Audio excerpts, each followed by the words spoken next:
அஸ்ஸலாமு அலைக்கும் வரஹ்மத்துல்லாஹி வபரகாத்துஹு. இஸ்லாமிய வழிகாட்டலின்படி ரமலான் மாதத்தில் பகல் நேரத்தில் நோன்பு நோற்றிருக்கும் போது உறவு கொள்வது முற்றிலும் தடை செய்யப்பட்டுள்ளது. ஆனால் இரவு நேரங்களில் இஃப்தாருக்கு பிறகு ஷஹர் வரை கணவன் மனைவி உறவு வைத்துக் கொள்ள அனுமதி உண்டு.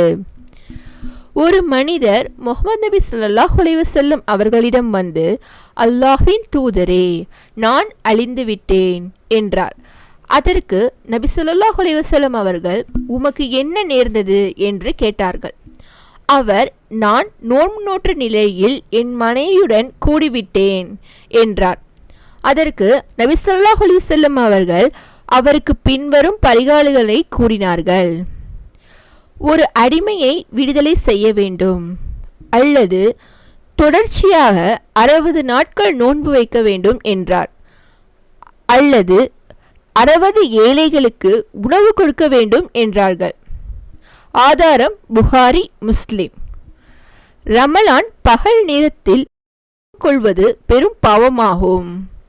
அதற்குரிய பரிகாரம் மிகவும் கடினமானது. எனவே நாம் நோன்பு காலங்களில் அல்லாஹ்விற்கு பயந்து நாம் எச்சரிக்கையுடன் இருக்க வேண்டும். அஸ்ஸலாமு அலைக்கும் வரஹ்மத்துல்லாஹி வபரகாத்துஹு.